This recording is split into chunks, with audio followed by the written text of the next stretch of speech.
It is wonderful to be here, and I was especially impressed with the awards ceremony. And the reason is that the future belongs to the next generation. And it's the next generation that will inherit what we have done up till now.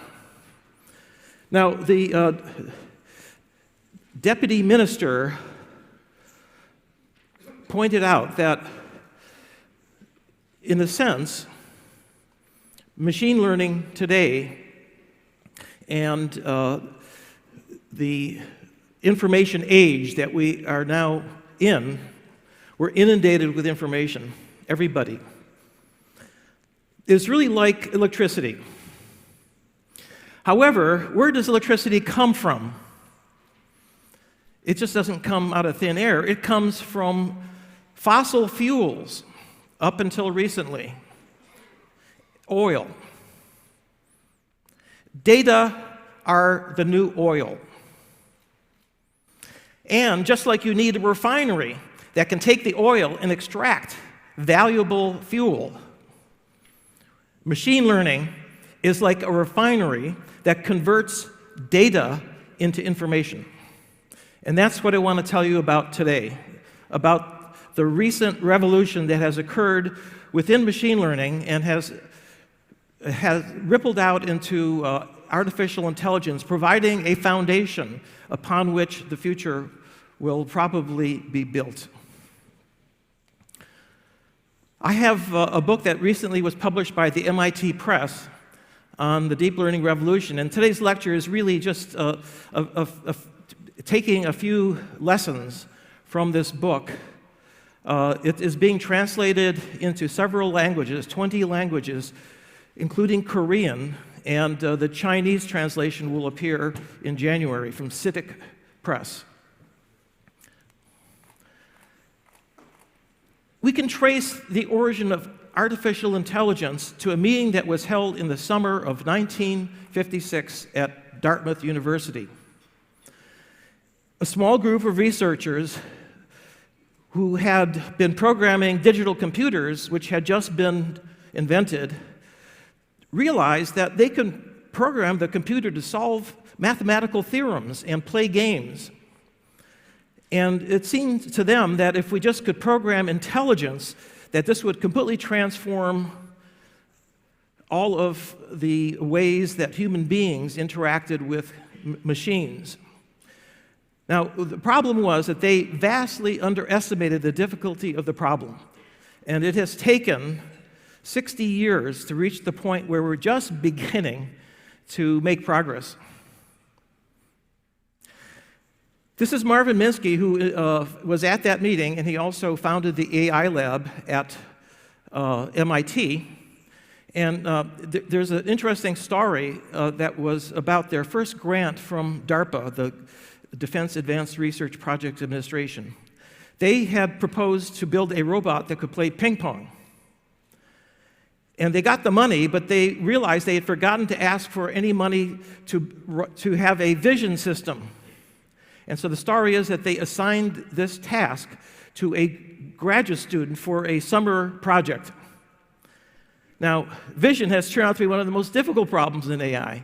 And the reason that they didn't appreciate it was that it's so easy for us. Nature has evolved our brains so that we can instantly recognize an object, instantly reach and pick up an object, and that turns out to involve a tremendous amount of computational power that we're not aware of. I asked him, actually, whether this story was true, and he said that I have the facts wrong. He said, we did not assign it to a graduate student. We assigned it to undergraduates at MIT. And this is just to prove it, that the summer research project here at MIT in 1966 was an attempt to use our summer workers to construct a vision system. Well, we still don't have a vision system that's as good as humans, getting close in some aspects, and we certainly don't have a ping pong player. So there's clearly much, much more work that needs to be done. Why is vision such a difficult problem? Well, what you see here is two zebra finches, a species of bird. And these are obviously the same species, but if you try to superimpose this bird on that bird, there is no pixel that they have in common. And so computer vision experts over the last 50 years have tried to pick out pose invariant features. Now, if this was a sparrow, another species, pointing in the same direction as this, there would be more overlap, but its pose is different. And it's been a difficult problem to extract the features of all the different objects in the world that you can use for discriminating between different objects.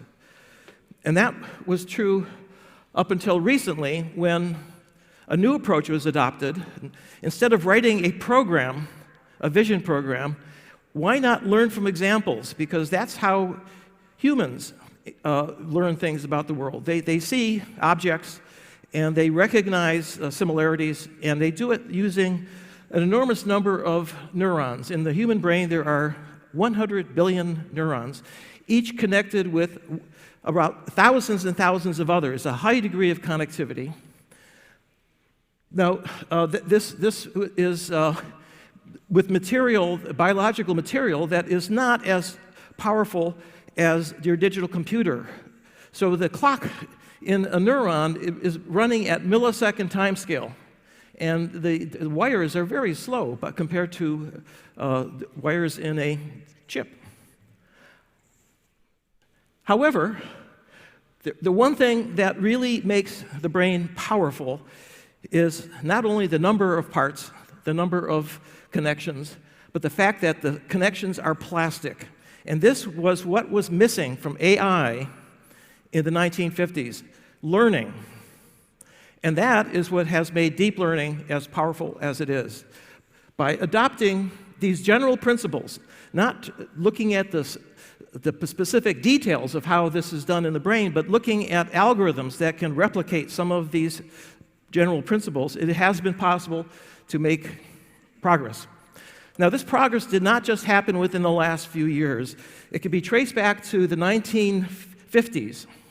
Frank Rosenblatt, at the same time that AI was going down the programming path, he suggested instead using a very simple model for a neuron that he called the perceptron, which is really the kernel, the seed, which has led to today's deep learning. So here's a very simple diagram of how it works. It takes inputs, it weights them with a number, a weight, and then it sums them up and then compares them to a threshold. And if it's above the threshold, the output is 1, and if the threshold is below threshold, it's 0. And the idea is you give it many examples of the objects you want to classify. For example, dogs and cats. And then if it gets it wrong, what you do is you change the weights according to a learning algorithm that he developed that will improve its performance. And then if there are a set of weights that can solve the problem, the convergence algorithm that he proved said that it would eventually be able to solve the problem of being able to discriminate cats from dogs. Now, there's a problem with this approach that I'll tell you about in a minute, but I want to give you a feeling for how this works. Suppose the inputs are the pixels in an image. This is a face, and I want you to decide whether this is a male face or a female face. How many people here think this is a female? Put up your hand. If you can hear me, if you can understand me. Okay. Okay, put up your hand if you think it's a male. Fewer hands. But the reality is that if I asked you, why do you think it's a female or a male, you would be hard-pressed to come up with any explanation. It just looks like a male, or it just looks like a female. Now, this is a problem that back in the 1980s, I put into a perceptron. And the beauty of the perceptron is that when it converges, and by the way, it was able to solve this problem as well as people in my lab, about 90%. But at the end, you can look at every weight, and every pixel here has a white or black corresponding to positive or negative weights, and the area of each weight is proportional to its magnitude. And what this shows you is that there's information about maleness, which is in white, and femaleness in black, all over the face. This is a pattern recognition problem, and it requires that you integrate information from many different sources. Now, here's the problem. The problem is that, let's take the simplest case of two different pixels. If we can separate the positive examples from the negative ones, the cats from the dogs, by a straight line, then the perceptron can solve the problem. But most problems, as Minsky and Papert pointed out in their book, cannot be separated by a straight line. Here's an example. This is a nonlinear surface. And it turns out almost all difficult problems are nonlinear. Minsky and Papert, in their book, at the very end of a beautiful mathematical treatise, they concluded that there would be no generalization of this simple learning algorithm to a multi-layer network with many layers of weights. And for a whole generation, everybody believed them. And that really put an end to this line of research in AI until the 1980s, when Jeff Hinton and I, this is taken in Boston when we were getting our postdocs were finishing, we were getting our first job Jeff was going to Carnegie Mellon and I was going to Johns Hopkins. And we both, being very young and didn't believe our elders, we said, we've got to solve this problem. We've got to come up with a generalization that can solve the problem. And we did. It was called the Boltzmann machine. And I don't have time to go into the details, except to say you change a few assumptions. For example, instead of having a hard threshold, we had a soft threshold called a sigmoid, and it was probabilistic, so that it was constantly, the units were constantly going on and off instead of being in one state or the other. The other thing that we did was introduce these hidden units between the input and the output, and that's really the internal representation that allows you to go beyond the perceptron to solve these very difficult problems. And furthermore, we had to have two states. One, when the inputs were present, we called that wake, and then when the inputs were absent, if it was free running, we called that sleep. And you compute the correlation in both conditions, you subtract, and this learning algorithm is guaranteed to find a transformation from the input to the output that can overcome this limitation of the perceptron. The only problem was that it was very, very slow. But the mathematics was beautiful. It was based on statistical mechanics, straight out of physics from Ludwig Boltzmann. But the floodgates were open. We now knew that Minsky and Papert were wrong. And therefore, there are many other algorithms that were developed. And the most popular today is the backpropagation algorithm. But I want to give you a little bit of an overview for what happened over the last, as you can see, this is 60 years. So back in the 1980s, when I was working with Jeff Hinton, machine learning was very expensive. It was very computationally expensive. Computers were very slow. And it was possible to make progress faster by writing a program. And that was for simple problems, that was of something that could be done immediately with a very poor computer. In 2010, the two crossed. The computing got, this is a log, so computing got faster and faster, 1 million times faster. Programming got 1 million times more expensive because computer programmers are, very, very in demand. And now we're living in an era where that's going to continue. And so therefore, learning becomes much more cost-effective, collecting data and learning, than simply writing more and more programs. Furthermore, the very same learning algorithm can be used to solve any problem if you have enough data, whereas each computer program is custom-made for that particular domain, and that requires an enormous amount of investment in domain knowledge. Everything changed in 2013 when, at the Neural Information Processing Systems meeting, Jeff Hinton and two of his graduate students reported that using a convolutional neural network, a deep learning network, that they reduced the error rate on computer vision problem called ImageNet. This is a very big database with tens of millions of images, tens of thousands of categories. They reduced the error by 20%. And And that was equivalent to about 20 years of research in computer vision, where every year a graduate student would add a few categories. So this was really, it shook up the world of computer vision, and it has been reverberating ever since. Just to give you an example, this is now images that it had never been trained on. This is a test set. And here is the output of the network. The most probable label is a mite, and in fact, it got that right. Here, the most probable label, according to the network, is container ship, got it right. Motor scooter, got it right. Leopard, got it right. These are more interesting because it got it wrong, according to the label, but it actually got it right with regard to humans.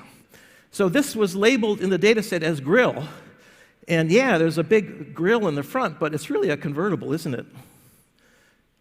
Here, the deep learning network had really learned dozens and dozens of different types of mushrooms, and so it actually got the correct type of mushroom. And of course, the label was generic. Here, there's two things here. There's cherries, which was the label, but in the background, there's a Dalmatian dog, which is the correct answer. And this, by the way, this is not a cat. This is a ring-tailed lemur, which is similar to, but not the same as a monkey, which was not in the training set. So it realized that it was in that family, but not a cat. So in some ways, this convolutional neural network is smarter than humans who were labeling these images. So this is Jan LeCun, who was responsible for creating the convolutional neural network. And it's really interesting to see the history of how he came to it, because it was the architecture of the network is based on what was known about the visual system, the visual cortex, back in the 1960s. So here is recordings from a monkey brain whose visual cortex is very similar to humans. There are several dozen areas of the visual field that are represented with different properties in each of these areas. So it goes from primary visual cortex V1 all the way up to inferotemporal cortex, a dozen different areas in the stream. And basically that was replicated down here in the convolutional neural network, where the convolution takes place here in the early layers, and it's a feature that is represented across the entire visual field. Technically a convolution, a linear filter, and then it passed through a threshold nonlinearity, then through a pooling, which looks at the maximum over a region of the visual field, and then normalizing it, and each of these operations is taking place between the layers, and this actually corresponds to known operations that occur in the visual cortex. So instead of taking a random network, and if you put the structure into it with an architecture like the one that's found in the brain, then you can solve these very difficult object recognition problems, which today have far exceeded that original 2013 AlexNet. Now, the next year, they made progress by looking at networks. These are feed-forward networks, the CNNs. But by putting recurrent connections into it, you can process sequences of inputs. And here what they did was they trained a network that had labeled a scene and then passed it through a recurrent network that had been trained to caption the scene, a sequence of words. And you can see here it came up with a group of people shopping at an outdoor market, which is a remarkably good caption. And a woman is throwing a frisbee. And not only does it give you a caption, but it tells you where each word is, the attention is here on the spotlight. Frisbee, dog, stop sign.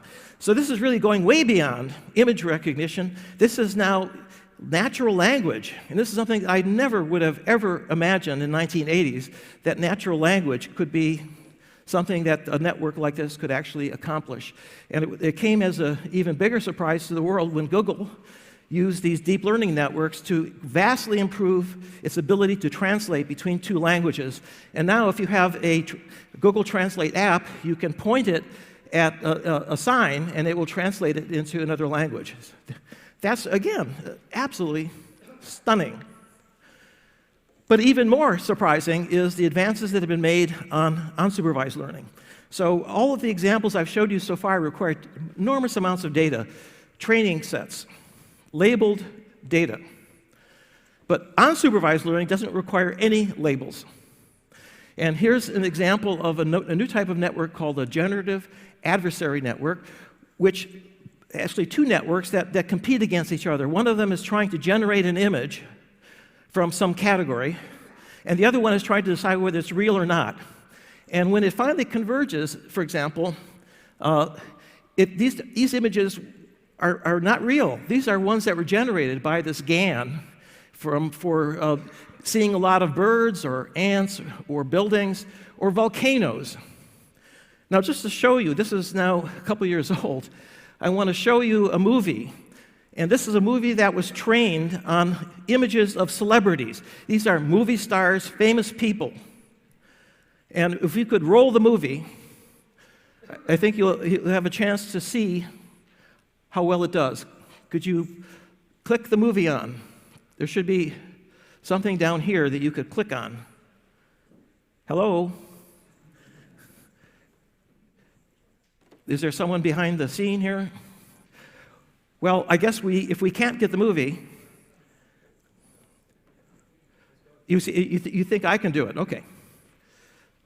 Oh, there it goes. Thank you. Okay, now I'm going to show you first some high-res real images of real celebrities, and this is, in a sense, the training set. There are no labels here except the fact that we picked them all. Now the question is, what makes a celebrity a celebrity? Can you tell me why these people are celebrities and you and I aren't? But we've put in hundreds and thousands of examples of faces that came from these are images that came from the actors themselves. Now, the next set of images are ones of people that never existed, but they could be celebrities. And in fact, if you think about it, these might actually be better than the real ones. Look, the ear isn't working here. So it's not perfect, but it is able to generate a vast number, an infinite number of possible celebrity faces just by being given a few thousand. So this is really, it's something that's creative. It's creating something.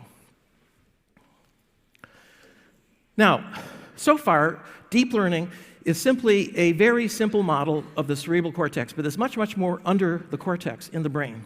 And if you want to solve an even more difficult problem, what you need to do is to add in more brain pieces. And there's another piece of the brain that gets an input from the cortex called the basal ganglia, and it is in your brain, and it is responsible for learning how to make a sequence of decisions to achieve a goal. This is very important for survival. If you're hungry, you need to make the right decision to go for something that is going to help you stay alive.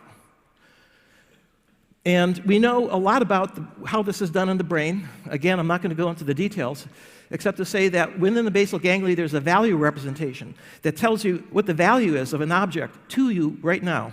Is it something you can eat? Is it something that is valuable, or is it something that is dangerous?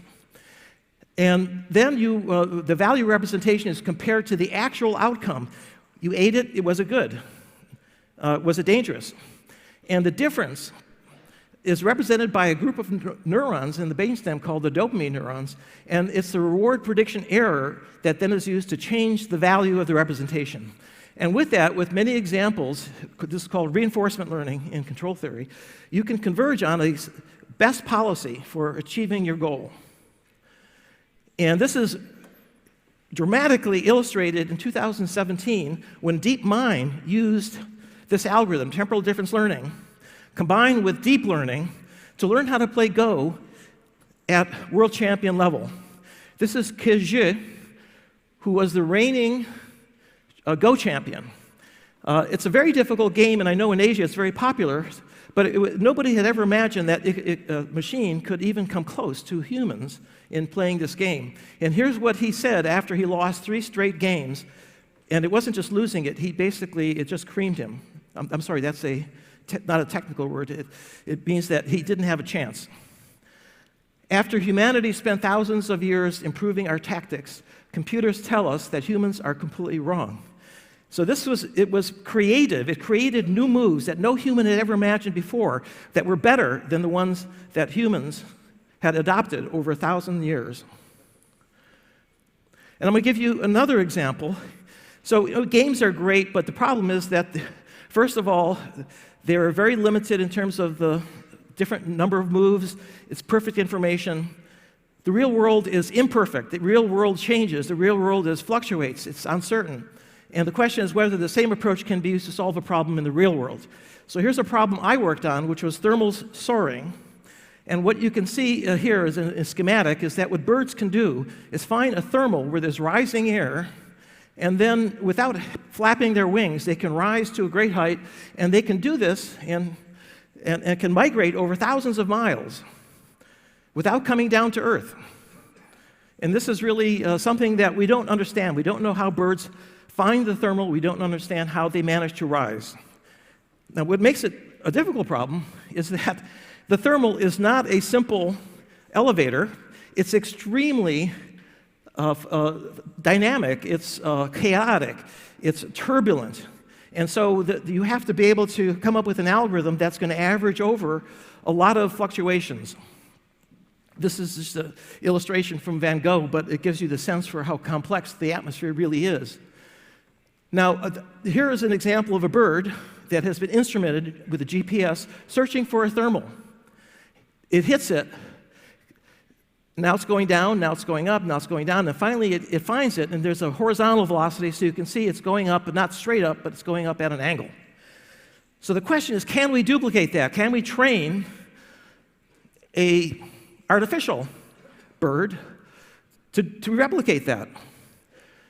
Now, humans, in fact, they can soar, and it can be done with a hang glider, or it can be done with a real big glider, and they can't explain how they do it either. They do it by they call the seat of their pants. So let's see if we can replicate this. So we got a hold of a glider. It's a hobby for many people who like to do radio control. And what we did was you took one of these gliders with a 6-foot wingspan, and we instrumented it with a temporal difference learning system that took sensors in. We had sensors for acceleration and velocity, and we tried to see whether, by launching it and just practice over and over again, that it would converge to a system that could actually glide. And here's where we did it. We did it in Poway, which is a suburb of San Diego, but you can see it's an open field, lots of thermals, a very sunny, hot day. And here's an actual glider that had been trained, and this is a test flight now. So it started out, it was going down, down, down, until finally it was able to find a thermal, it went all the way up, and at this point it left the radio control and it just kept going up and up. Now the other people who were there, the hobbyists, were astounded because they were trying to get their glider up, and their glider wouldn't go beyond a few hundred meters. And here's Gautam, Reddy, standing like this, and his glider was going way up above everybody else's. And here's another example of a successful soaring event. Now, we learned it's not just training it, but we actually knew what features were important. The most important feature is vertical acceleration. Not too surprising. The second most important feature is vertical velocity gradient, tipping the wing. And with those two features, you can glide as well as a bird. We're going to collaborate with bird researchers who instrument birds to see if they use the same algorithm. Now, it's not just birds that we want to apply these algorithms to. We also want self-driving cars. In 2003, Sebastian Thrun won the DARPA Autonomous Vehicle Grand Challenge. And the way he did it was by taking his car out in the desert in California, Nevada border, 120-mile course. But he didn't know what the course was, so he just drove all over the desert, and the computer was taking in the sensors, the vision sensors, the LiDAR, and then seeing how he reacted to it. And it turns out that with more engineering, it was possible to pick up a much better algorithm, and he was the winner. He won $2 million. And of course, he later became the founder of Google X, and now it's become Waymo, which is a self-driving car company. And many, many, many others companies are jumping into this. $100 billion investments are being made by bets being made by car companies and by smaller companies. This is an example of the challenge. This is one of the passes that called Beer Bottle Pass. Here's the truck that's just climbing up this steep road. So this is a non-trivial problem. Now, in 2017 at Long Beach, we had the registration open, and in 12 days, we had sold out 8,000 tickets. This year in Montreal, we opened the registration, and we sold out 8,000 tickets in 11 minutes. This is just gone over the, it's like the soaring bird. We've lost track of it. It's just going up and up and up. And it's being covered by 23 newspapers. It's like it's gone way beyond an academic conference. And so, it's really something that's become a part of the community. Our small community that started out 30 years ago has really expanded. Last year, I opened the meeting. I'm the president of the foundation that runs the meeting. And I looked out at 8,000 faces, and I said, 30 years ago, it would have never occurred to me that I would be looking out at so many young people. 40% were there for the first time. And I said, I thought it would only take 10 years. And of course, it took that long for computers to get fast enough and enough data to be available to actually scale up the networks. And the secret that we now know is that these algorithms, these learning algorithms, scale beautifully. And it also matches very well the architecture of modern parallel computers that Bill Daly will be telling you about. It's very, very efficient for using those architectures. Now, I want to end with telling you about another revolution that's going on at the same time in the neurosciences, in brain science. Because ultimately, our source of inspiration for deep learning came from the brain. And if we made so much progress by exploiting knowledge in the 1960s, just think of how much better we can do today. In 2013, President Obama announced a 10-year, $5 billion brain initiative. And the I and the N in brain initiative stand for innovative neurotechnologies. And this money didn't just go for doing brain research. No, he was wiser. He realized that the tools that neuroscientists use have to be vastly improved. Up until recently, we were able to record from one neuron at a time. And that really is very slow going. And so we needed engineers to help us develop arrays of electrodes that can record from hundreds and thousands of neurons at the same time. So really, this has been tremendously successful. We're starting the second half, and it's transforming neuroscience. And I'm going to give you an example of that in a moment. But first, I just want to illustrate for you the complexity of the brain that we're dealing with here. This is a levels diagram in 11 orders of spatial scale from the molecular up to the central nervous system. And we know a lot about, from brain imaging, of how the cortex is organized up at the top level. This is the visual hierarchy. And we know a lot about the different molecules at synapses, and the part that we know the least about here is in the middle, the network level. And that's where a lot of the effort and the tools and techniques are going. And I want to illustrate what we can do today, which is really, for me, it's like science fiction. This is a zebrafish brain looking down. Zebrafish are very small fish, and this is a larva, which means that it hasn't yet developed its adult form. And it swims around and it eats paramecia, so it's very good at hunting. Now, what you're seeing here are these little dots. Each of those is a neuron, and it's glowing when that neuron is being activated. And this is a technique called optogenetics that allows us to insert calcium indicators into neurons and allows us to observe, in this case, all of the neurons. This is looking at it from above and from the side and from the front. 80,000 neurons. And so you're going to see something which absolutely is astonishing. Keep in mind that this little larva is immobilized, and it's in a dark room, so it can't see anything. So this is totally intrinsic activity. And now if we can get the movie started, I think we can see what that pattern looks like. There we go. Now, what I can see here is that this is far from random, that there are moments where there's concerted, coherent forms of activity, like there, that flash, and there. What's happening in the brain of this little zebrafish? It's something that is being generated, and what was that? Was that a thought that just went through its mind? What is a thought like if you're a zebrafish, right? This is the challenge that neuroscientists have.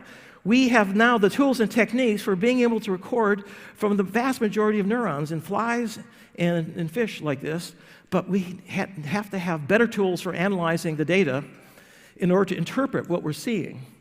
And where's that coming from? It's coming from machine learning, because whoever has more data wins.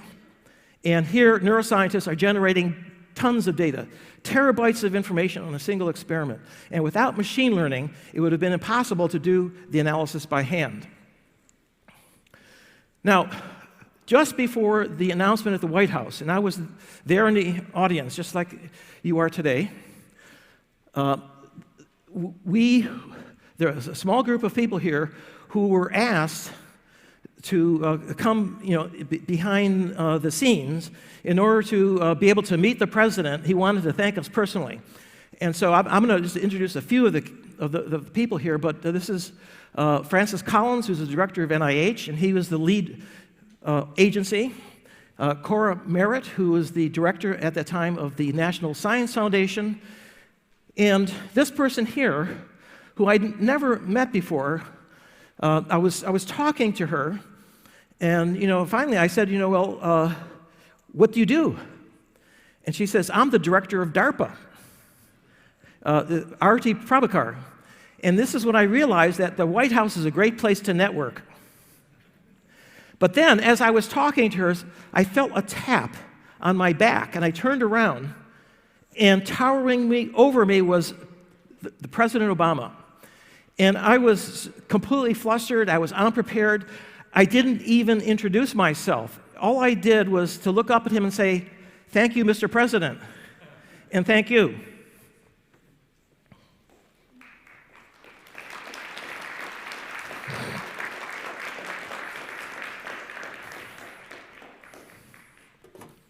Thank you very much for sharing with us your very interesting private story. Good. So we have time for a few questions. Yes. 질의응답 진행이 가능할까요? 네. 혹시 질문 있으시면 저희가 시간이 조금 있으니까요. 손을 들어주시면 마이크 준비되는지 좀 확인을 하겠습니다. 준비가 된다고 하네요. 혹시 손 들어주시면 저희가 도움드리도록 하겠습니다. 네, 앞쪽에 계시는데요. 저희 마이크 좀 이동해서 준비해드리면 감사드리겠습니다. 네, 중간에 두 번째 줄에 계십니다. 손 한 번만 더 들어주시겠어요? 네. Why don't you have him come up? And that way we are going to hand out the microphone. Oh, okay. So would you please use your receivers? 저희 통역기 좀 부탁드려도 될까요? Dr. Sejnowski, I'm very happy to see here. Actually, I bought your book already. My goodness, thank you. Pre-ordered from Amazon. Read all of it. Thank you very much. It's whole history of AI and deep learning. It was great, wonderful opportunity to be awakened. My question is that now we are talking about AI, ML, DL. What is the future post deep learning? What will happen? Research side is more discovery. Also, implementation side, as Dr. Kai-Fu mentioned in his book. Very good. It's a wonderful question. And I just want to remind you that the algorithms being used today in deep learning were discovered back in 1980s, 30 years ago. In other words, the advances that are made on the algorithmic side may take a generation before they can be brought out and translated into the real world. Now, you ask about the future. Well, the future is going to depend on the basic algorithms being developed today. Unsupervised algorithms, I showed you an example of GANs. There are others where you can take advantage of the fact that in the cortex there are streams from many sensory systems that interact and help each other learn. That's also unsupervised. And who is going to create those new algorithms? I'm not going to. I'm already too old. And I see in the audience that most of you are too old. But there are younger people in the audience, and you are the future. You're the ones who have to lead. You have to take what we've done and build on it. And I see that there's going to be steps like in 2013, big quantum jump, and then incremental improvements for the next generation.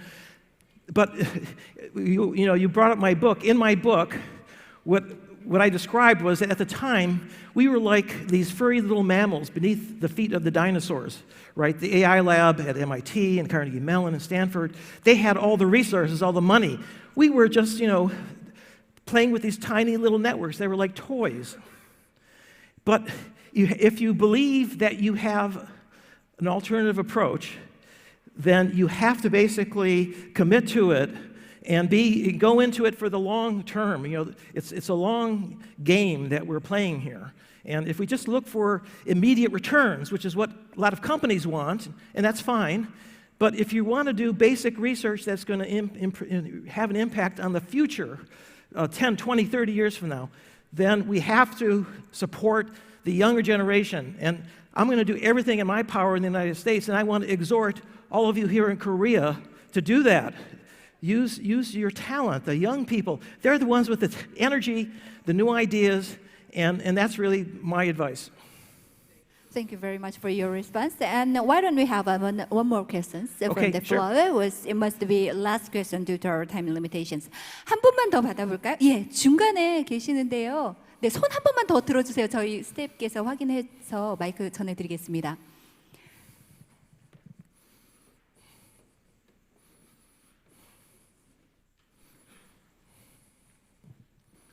영어를 잘 못해가지고 한글로 하겠습니다. 한국말로. He must speak Korean, so we'd like to deliver the receivers.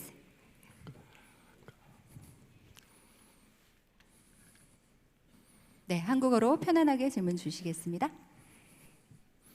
질문은 간단합니다. AI가 신이 인간을 창조했듯이 인간이 AI를 갖다 만드는 것으로 알고 있는데, 그렇다면 이거 어떤 AI가 앞으로 새로운 종의 탄생으로 볼 수 있습니까?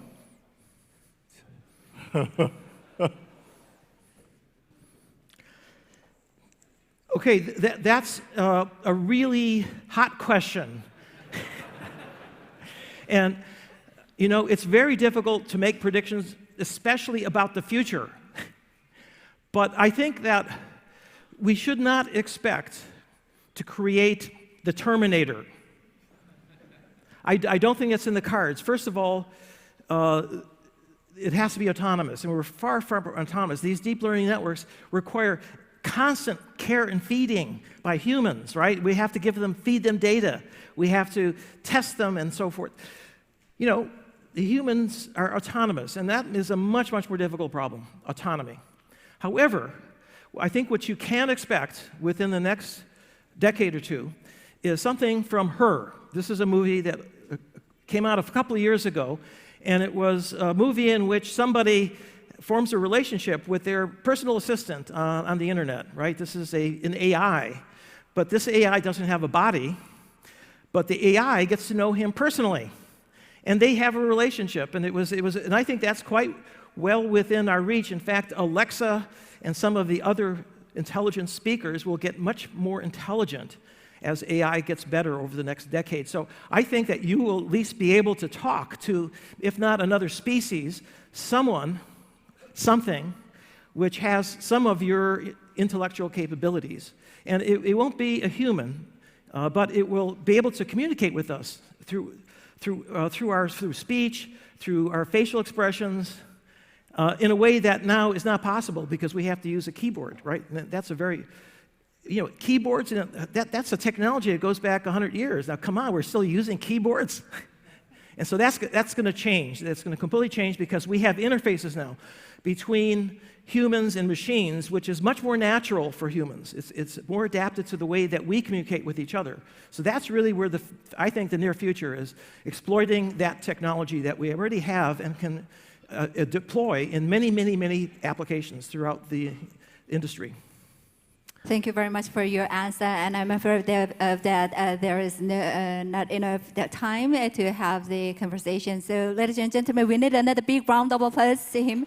네, 다시 한번 여러분 큰 박수 부탁드리겠습니다. Thank you very much for the wonderful presentation. 고맙습니다. 정말.